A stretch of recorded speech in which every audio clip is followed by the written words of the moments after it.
This is going to be a long ride, so please bear with me. I, female, 37, got married to my now ex-husband Liam, male, 42, 10 years ago. Ours was a happy marriage by all means, even though I did have some issues with his family, but it was nothing that I either couldn't tolerate or ignore. So things between us were fine. His family had a very close bond with each other. He had an elder sister, Emily, now 46, female, and she was married to my ex brother-in-law, Jonathan, now 48, male. Emily and Jonathan had two kids, and Emily was a stay-at-home mom. The kids were the apple of Liam's eye, and he simply doted on them. They were good kids, and I liked them a lot too. And between Liam and I was the fun aunt, so it was all cool. Around 5 years ago, Liam and I fell into a bit of a financial slump. I took a break from my job to focus on my mental health. My former workplace was extremely toxic with no boundaries and no timings. I was supposed to be at their beck and call all the time, and my managers and bosses were as unsupportive as could be. I was in a horrible place mentally at that point in time and decided to take a break from work. I discussed all of this with Liam, and he was the one who told me to go for it and supported me through the decision. Our finances have always been separate for personal expenses. We have a joint account for groceries, home stuff, date nights, etc. Basically, everything that we do together. This joint account is proportionate to our incomes. Since he made more than me, his contribution to the joint account in actuals was more.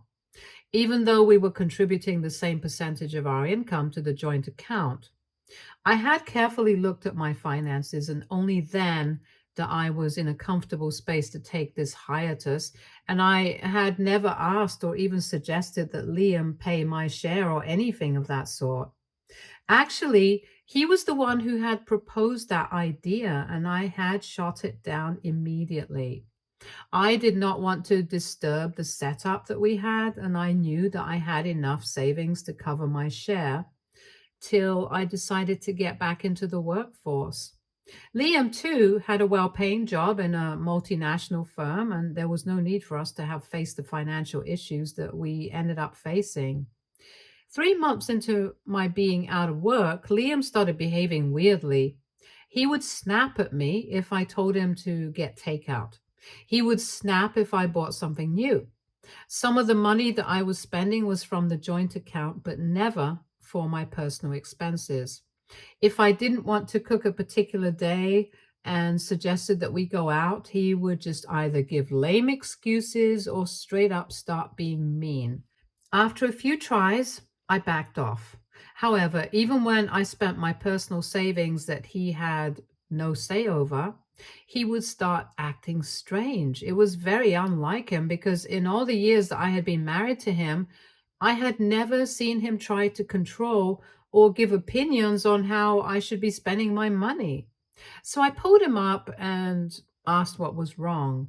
He tried to brush it off at first, but then told me that he had gambled away almost all of our savings and we had close to nothing left. He was the one who controlled our finances, and I trusted him with mine too. I never paid attention to my account because I trusted him with the money, and this had never happened before. This is exactly why I initially thought that he was joking, but when I saw the seriousness in his eyes, I was shocked to my core. I wanted to leave him at that very instant because he had gambled away my life's worth of money, and this break was supposed to be for me. Now, suddenly, I had this specter looming over my head of getting our affairs back in order. When I looked at our finances, it was much worse than what he had made it out to be. We were literally bankrupt, and our house was on the verge of getting repossessed. I frantically started applying to places and got him into therapy.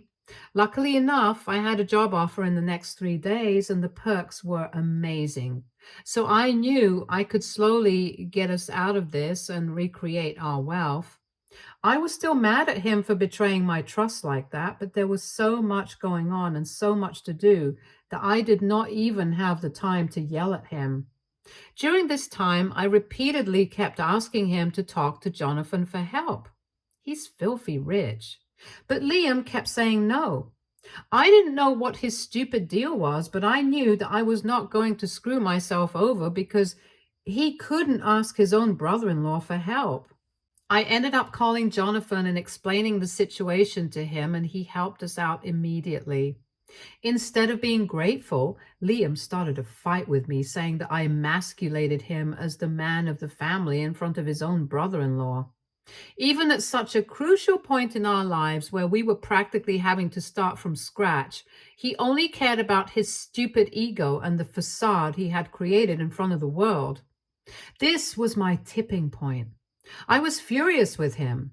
He had single-handedly destroyed not just the fruits of his efforts, but also mine, and had completely derailed the plans that we had made for ourselves as a family. I told him that he had emasculated himself by showing no responsibility towards our family and our future, especially since we had decided that we would be trying for a baby. I told him that he made one stupid decision after another and blew away everything that we had worked so hard for. And I also drew a line saying that I would not be having a baby if he did not get his act together. He got madder at me for being a controlling wife rather than being grateful that I had gotten us out of this mess.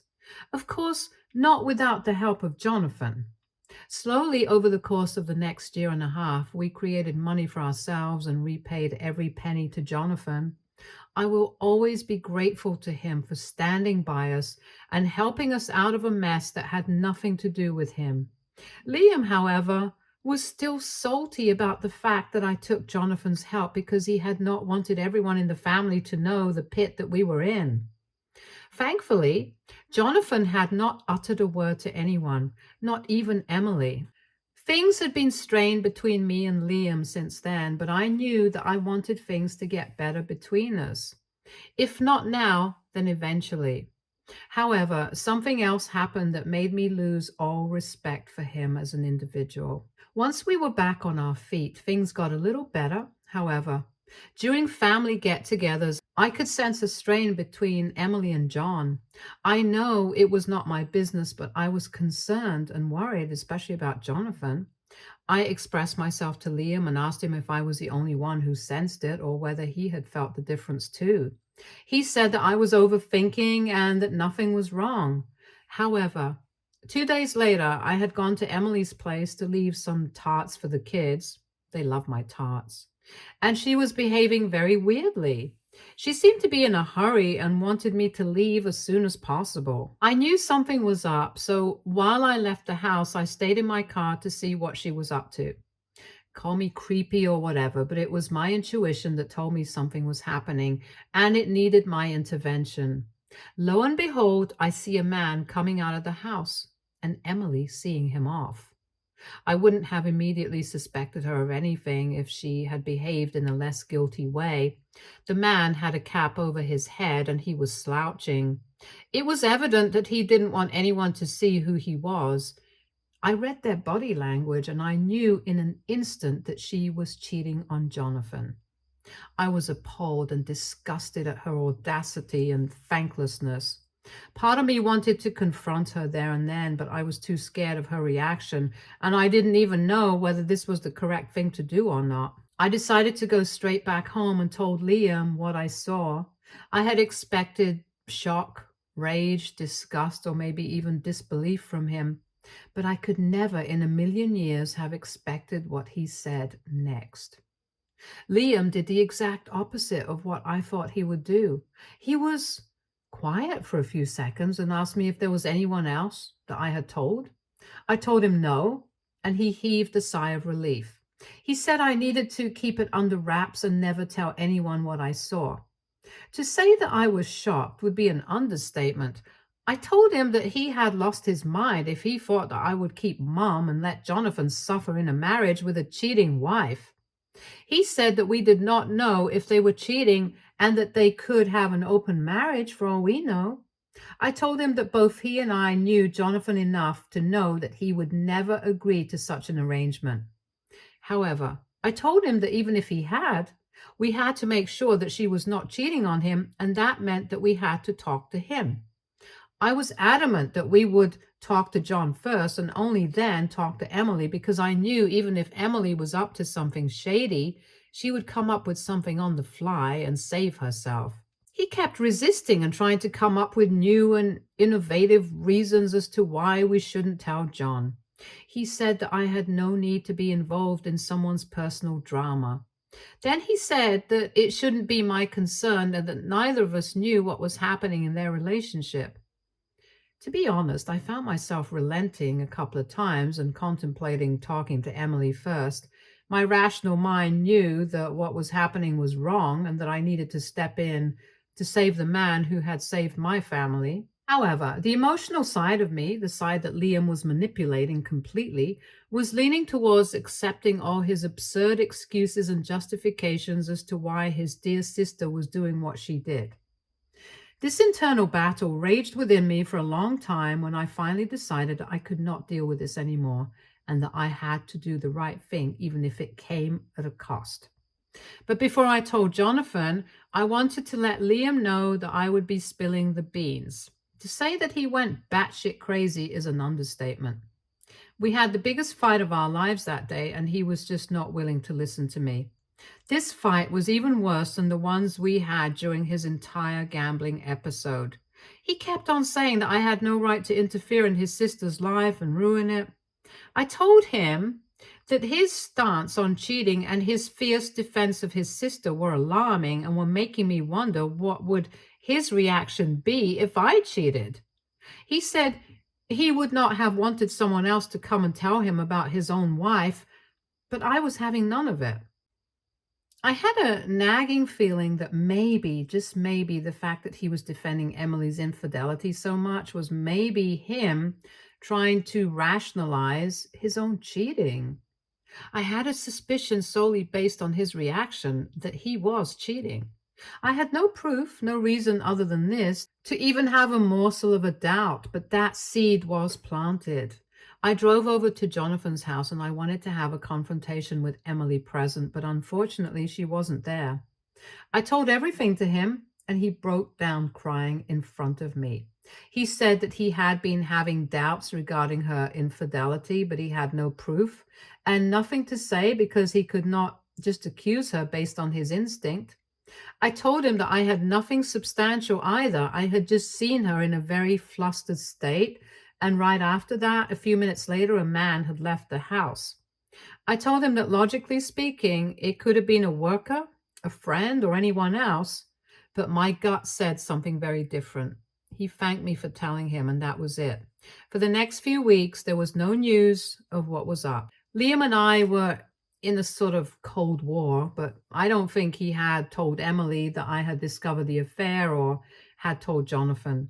However, Jonathan dropped the bomb one day and said that Emily and he were going for a divorce.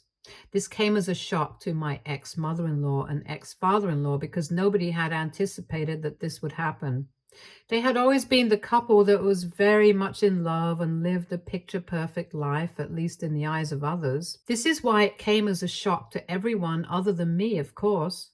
Emily was sullen and looked like she had been crying, and Jonathan stayed a true gentleman and never divulged to anyone why he had decided to leave her, just that there was nothing that could be done to salvage the relationship anymore.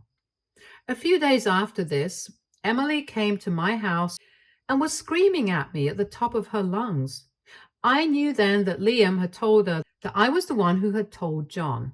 She cursed me and said things that I cannot repeat to anyone, even in private. I kept my cool through it all and told her that she had brought this upon herself and that blaming me would not change things. She was the one who had chosen to cheat, and therefore she was the one who had to face the consequences of her actions. Liam and I had stopped talking completely by then.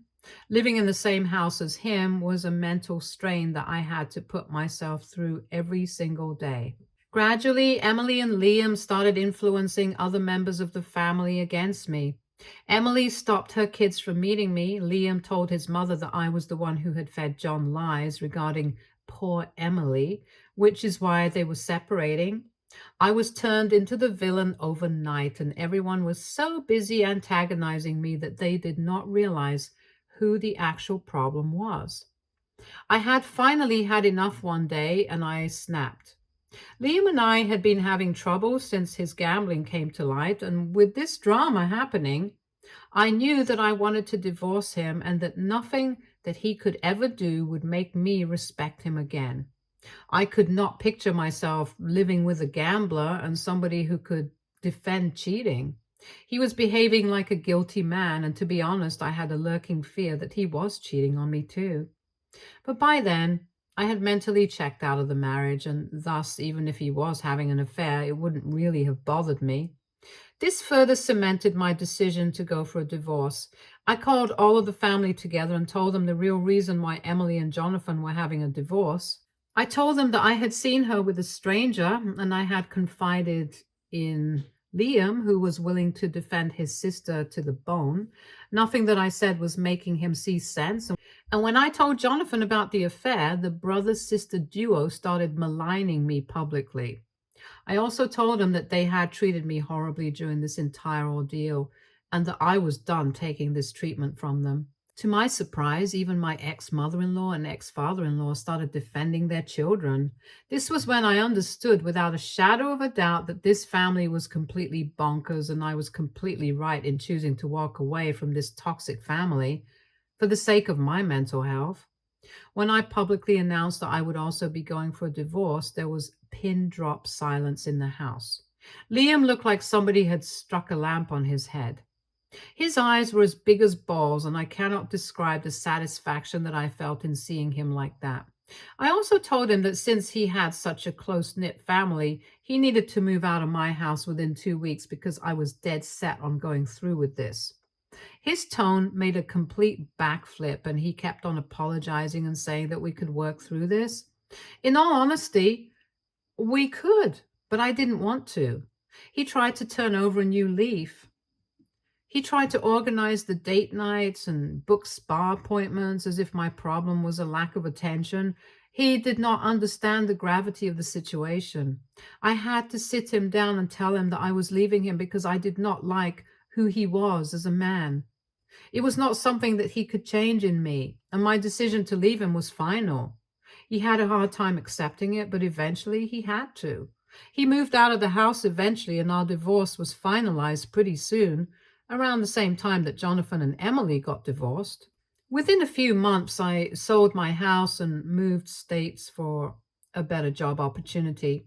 I made the move to my current state and job 3 years ago. I have since then not been in touch with anyone from the family. Jonathan and I do talk to each other once in a while, but nothing more. 2 days ago, I got a text from a random number. It was Liam. He was crying hysterically on the phone, saying that he made the biggest mistake of his life by letting me go, and that he should have fought harder to keep and trusted my instincts every step of the way. I was not really in the mood for his regret, so I asked him what was up. Apparently, he recently got married to Emily's friend and he was happy, but since last week, both Emily and his new wife have been missing. At first, he thought something had happened to them and he went to the police. But the police got back in touch with him saying that both of them was safe and had asked him to not try and contact them. Basically, his new wife and sister had emptied his bank account and run away together. I am hoping for his sake that it is only for a vacation and that they will be back, because he is thoroughly screwed if it is something else entirely. He was bawling on the phone like a toddler, and I wanted to laugh in his face rather than comfort him. Call me mean, but it is what it is. He got this upon himself, and he can now go and lie in the grave that he dug. I told him that I was sorry for what was happening, but couldn't really understand why he was involving me in his personal drama. He went silent for a while, and I knew I had delivered the dig that I wanted, and he said he wanted my help in trying to track down where they were, and he also needed my input on how to improve his finances since I was the one who had gotten him out of the mess the last time. I told him to eat shit and that I was not helping him out. I told him that I had nothing more to do with him and anything he faced was his problem and his alone. And then I disconnected the call. I hate to admit this, but I am delighted that he is finally facing consequences for ruining my life. I am glad I divorced him and in no way want him back. But he made me work so hard to replenish our wealth and then showed me his true colors and his stand on cheating. That was what had hurt me the most. Had I known he would turn out to be someone like this, I would have walked out of the marriage the minute he told me about the gambling. But I stayed. I slogged. And I did it only for him. All of this amounts to nothing. This is what pissed me off the most, and I am glad that his actions and habits are finally catching up to him, and that Emily betrayed him out of all the people in the world. Update 1. Small update. I did some snooping because this is fresh tea, and why not? I found out that Emily and Liam's wife, who is only 21 years old, by the way, have booked a trip to Europe and are spending lavishly. They are updating their social media frequently, which makes me a little suspicious because that is public information and therefore easily accessible. They have posted on Instagram and whatnot, but I think that they might have everyone from the family blocked so nobody knows what is happening on their end.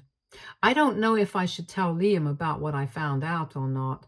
One part of me thinks that I should just let him know and help him out with information at least. The other part says that if I do help him, he will cling to me like a leech and will ask for more favors. Moreover, if I could find out their whereabouts, so can he. If he would just use his brains and quit weeping like a baby.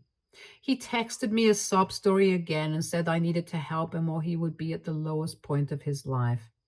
I can't deal with this nonsense every few days, and I am considering giving in, but I don't know. Update 2. It has been some time since I had last updated, and new drama has stirred up.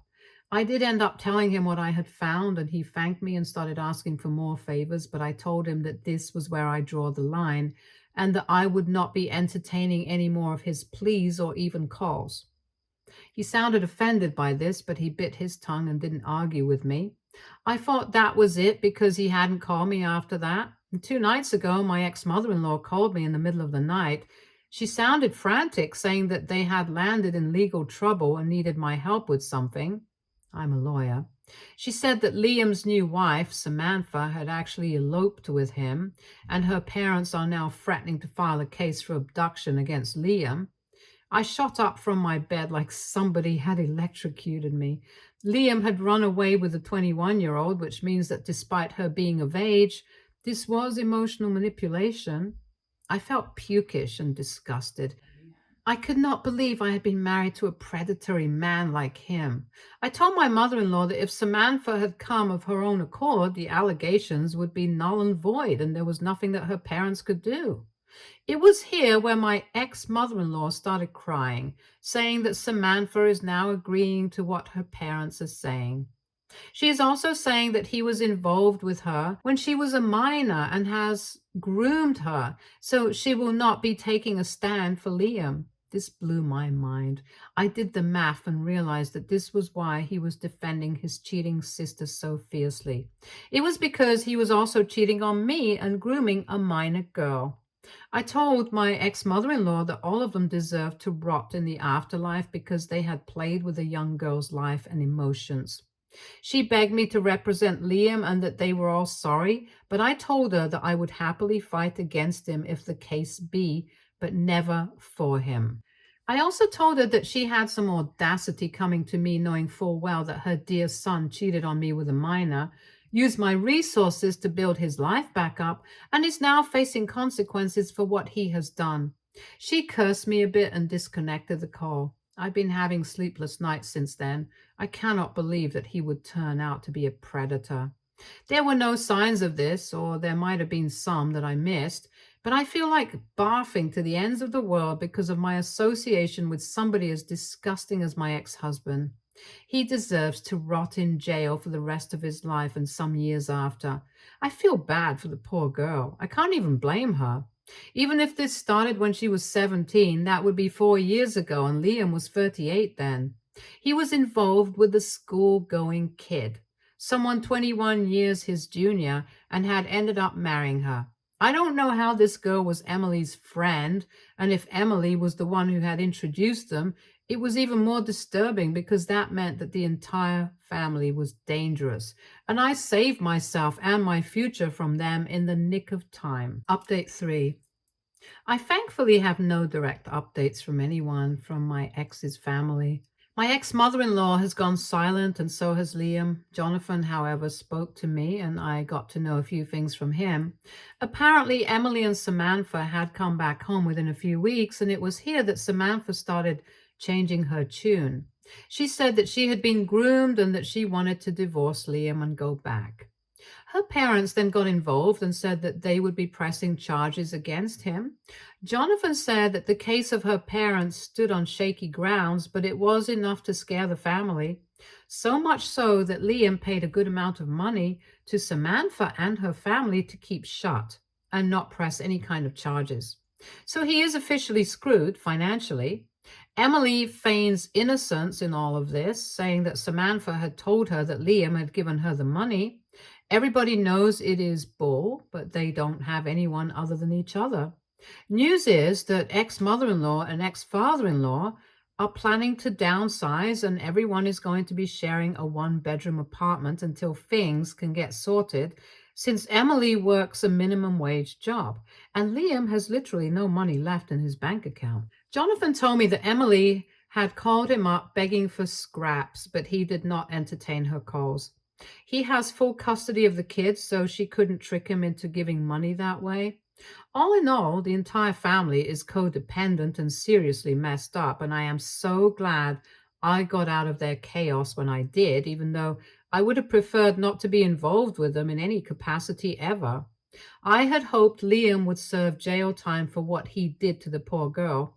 He is a groomer and a criminal, and I know for sure that if he can pull off something like this once, he's going to do it again. I wish something could be done to put him behind bars, but sharing a one-bedroom with his parents and sister is a kind of jail already, so he is in for some fun. I have not been contacted by them, and I also have them blocked on every possible account and device. So I am hoping that nothing else happens and that I don't have a reason to update. I'm sick of their drama and I need some peace of my own. Stay tuned for more stories from Argo Relationships.